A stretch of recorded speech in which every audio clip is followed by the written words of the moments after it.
Morning, everybody. Yeah, fire risk assessment. It's becoming a little bit of a hot potato, this one, because I'm working with a great number of organisations, and there's a lot of confusion, if you like, in terms of what the obligation is, if you like. And basically, under the Regulatory Reform Fire Safety Order 2005, which is the official regulation that governs fire safety in England and Wales, it places the obligation on employers and or building owners or occupiers to carry out a fire risk assessment. That's the official line, if you like.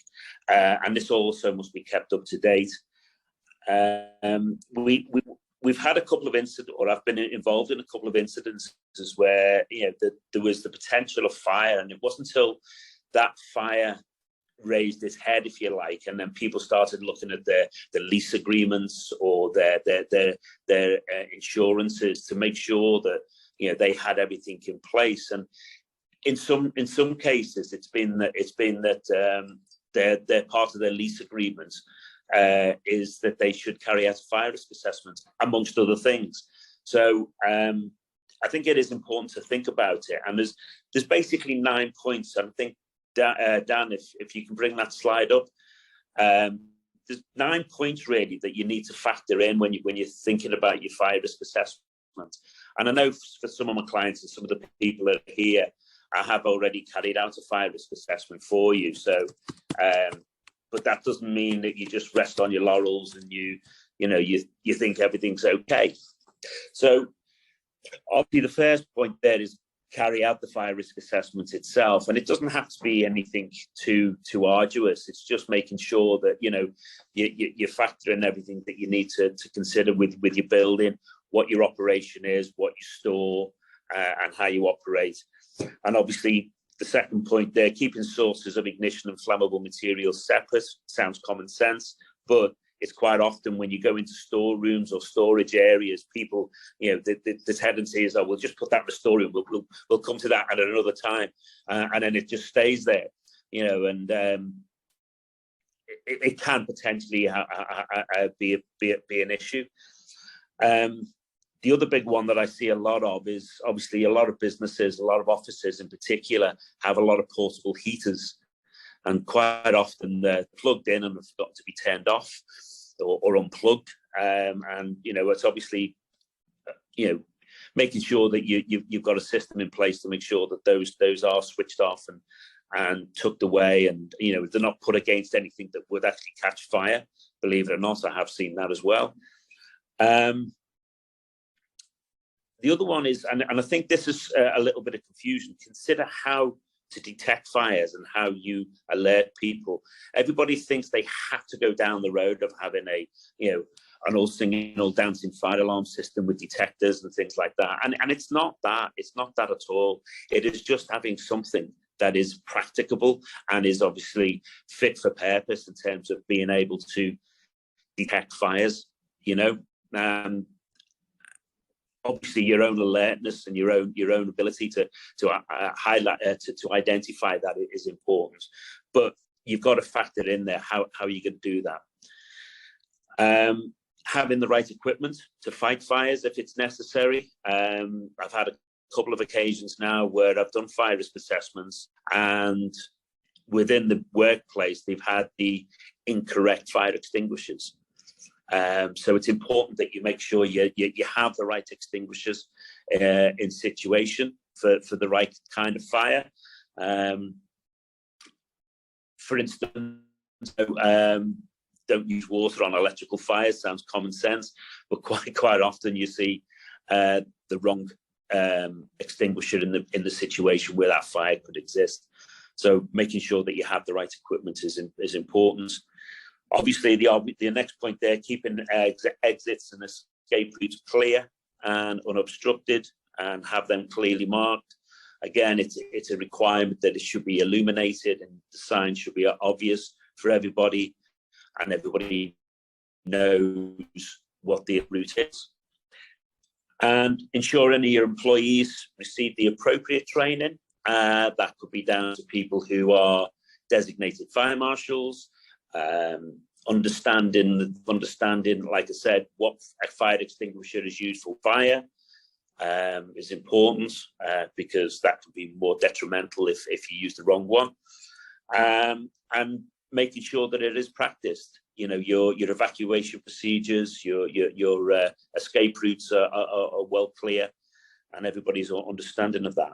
And then lastly, and most importantly, is that's reviewed and updated as regularly as it needs to be. I would suggest at least annually, but if you've got any significant changes within your organisation, if you've changed the layout, if you've moved premises, if anything's changed which could affect the fire risk assessment, then that then has to be reviewed and then has to be amended and updated accordingly. So there's the 9 points there, and I think that although the common sense, I think you need to heed that, and I'm still seeing, even today, I'm still seeing a lot of organisations and business owners who either aren't aware of it or sort of put it to one side and forgot about it, but it is an important aspect, and I think you need to just heed that. Okay, Beck, that's as much as I'm going to say on the fire risk assessment at this time.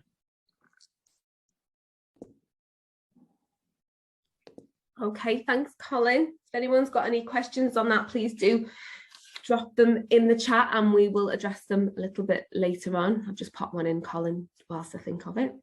Okay. I'm sure I'll have a few more for you shortly. Okay. No, but you know, to your point, Colin, it is important. I think the fact that we haven't, you know, for a long time, maybe been in our offices, and I think it's having that reset now and looking and going, what do we need to do? And a lot of people can be quite naive in this regard, can't they, around who the responsibility lies with, and make those sort of assumption that the responsibility is with the landlord, when actually it may not be. Yeah, exactly. I know it was certainly an eye-opener for me when you came on board, Colin, and you know, we were brave and said do our risk assessments first, and we identified, you know, we had some risks. Just goes to show, doesn't it? Even when, you know. Okay, so I'm not going to bore you for too long on this. I can see that the majority of people in this room are very senior business owners or HR professionals. So you know that we've had statutory changes recently. If you do have our handbooks, we will have made these changes for you. If not, we will have pushed through and reminded you of these changes. We did have the increase in national living wage, and also national minimum wage. You know, just the point to make on this, I think it does obviously impact, when you look at sort of where we are now with the national minimum wage, that obviously has an impact on sort of your other entry level jobs as well. So it is something that is painful at the moment. I am hearing from many clients where they are looking at, you know, obviously particularly with the rise in inflation and cost of living, what can they do to help their people? But then equally, you know, they've got to try and maybe increase their own pricing as well. So I know it's something that's quite constant. A lot of people do their pay reviews around this time of year. So it is something that we are speaking to a lot of clients about. So if you are feeling this sort of pinch right now, you're certainly not on your own. I know just being in a breakout then, we've just been talking about obviously the challenges that I think we're all experiencing around retention and recruitment right now as well, and people coming in with ridiculous counter offers that you can't match. And if you're, well, I know the people on the call now are obviously, you know, ethical employers, you know that will not be sustainable for long periods of time. So, you know, I think when I certainly make decisions, I make decisions based on the long-term future. I think some companies, unfortunately, are making decisions now because they just need someone in the post and the risk now, making silly offers and not something that's going to be sustainable in the future, which may result in redundancies. But what that means right now is it leaves us obviously in a painful, difficult situation where we're trying to recruit talent and we're trying to retain good people. So I am going to touch on that a little bit more now. Just the next slide, please, Dan. Oh, I like the way you did that, Dan. I'm not going to read them out, but obviously you will have received our our newsletters and our updates. You've got the changes to the family leave pay as well, that has increased. You've also got your statutory sick pay increases, and I'm sure you're all aware now as well, the rebate for COVID has now ceased. So in our last Hangout, we did talk about just making sure that if you do have people off with COVID now, you follow the normal absence policy. But we are getting questions on the helpline now, as well as if people do test positive for COVID, what do you do if they have no symptoms and want to come into work? So again, that is something that we can help you with. Obviously, a lot of the time it can be sort of an individual preference, and you do have to take into consideration some challenges that the person may have. But our advice at the moment, and something that Colin is obviously talking about a lot, is about just trying to stay safe. So if people are in the office, can they work from home whilst they've got COVID? If we had somebody last week who is a joiner, so we advise for him to be sort of in isolation in the work that he does, so he was not obviously passing any germs, and obviously because it's highly contagious. But Colin has drafted a good one-page document that can be sent out to your employees as well. So if you do have anybody that does have COVID and does want to come into work, because obviously if you only have statutory sick pay and they don't want to be paid statutory sick pay, they will request to come into work because they are allowed legally to now. So it's just sending out that message as an employer around, obviously health and safety, and them having that respect for their colleagues as well. So if you do want that information that Colin has put together, please do drop a message at the end and we will send that out to you as well. I find it quite useful. So talking about now employee engagement. So I haven't got a long time. This is probably a session on its own. But what I wanted to do today was just, I suppose, spark some thoughts and conversation around engagement. And that is on the basis of what we've just discussed. So I am experiencing difficulty in the market. You think the last 2 years, you may have had, I know a lot of our clients have had some fallout from the pandemic with their people. So people maybe have reassessed what they want to do. People have changed jobs. People have moved because they've been headhunted by someone else, as we've said, for sort of overinflated salaries that we can't match. And some people don't want to return to the way in which they used to work. So that in itself has been a challenge. So we've now got this, I suppose, this time when we need to reset. So one of the things that I found, and I thought if I share sort of my experience and what I've experienced from clients, and also I'm in a HR director peer network as well. And the experience that we've all found has been, and we've talked about this during the pandemic, this difficulty to embed the culture. So you've had, new people that have joined the business during that time. We've had a change, that the massive, most significant change that we've had is obviously working from home. Some businesses never worked from home before. So that element of flexibility that most employees don't want to give back now, they enjoy working from home sometimes. And if they can work from home, why can't they continue to? So there's all these challenges and questions that are going around at the moment. Employers are struggling with, but then it's this culture that is a challenge as well. And one of the things that I personally found was that people that we onboarded during the last 2 years didn't really understand the values of the business the way the people that were in the business beforehand did. And even the people that have been in the business for a long time maybe just needed to be reminded of what our values and our vision is within the business. So we've had a period of what I would call reset recently.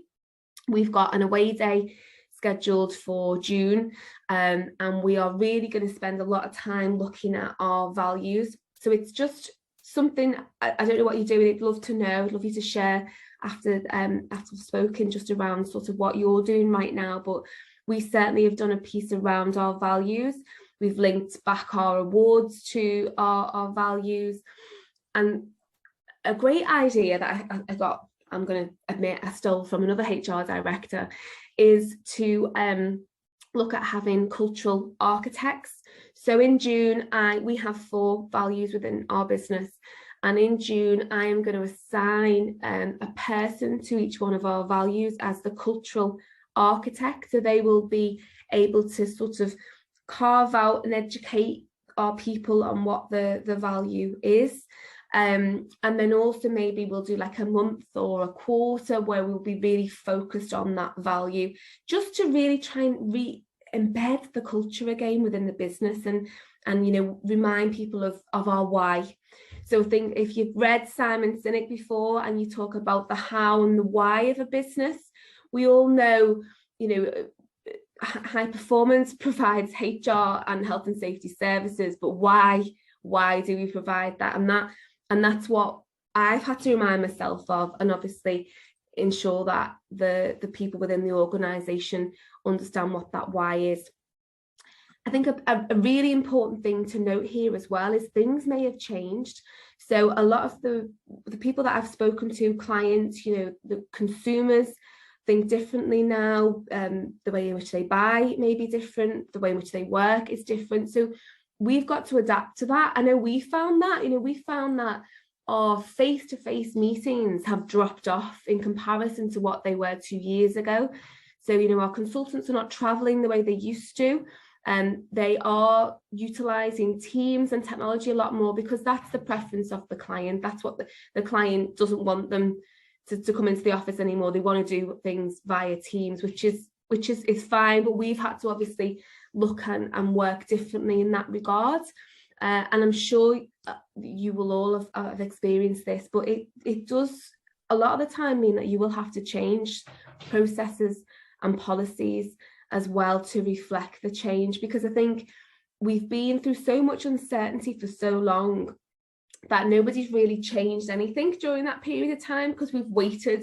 I think there's always been that fear as a business owner that if you made any significant change, that the government will announce something and we'll have to change again. But you know, I think we do know what the future now holds for us, and we are able to, if you are adopting, for example, a hybrid way of working, well, do you look at a hybrid policy now? You know, do you set that in stone? Because that really does not help your people if there's still a level of uncertainty around what does our organisation look like now. You know, how do we work in this organisation?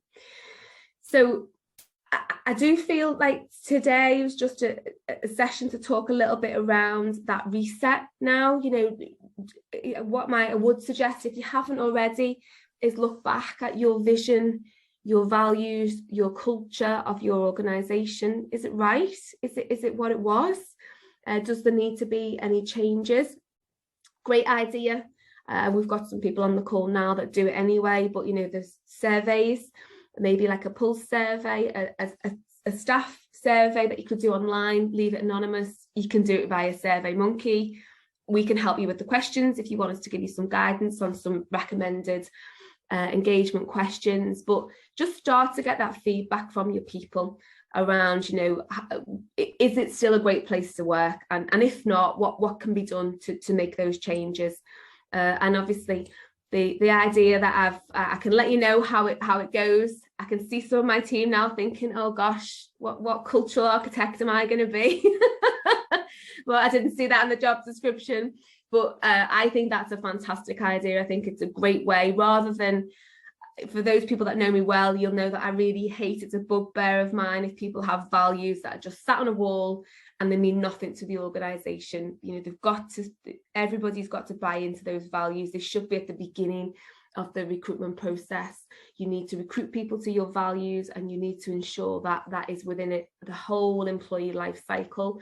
And it's not been for us over the last 2 years, and I found that a little bit myself with some recruitments during that time as well. I've not necessarily recruited to the values and the culture of our business. So that was sort of my thought of the day, just around looking at engagement now. And I'd really love to hear if you've got any feedback on this, what you're doing right now, or your thoughts or your plans for the year, and if you've had experienced any challenges.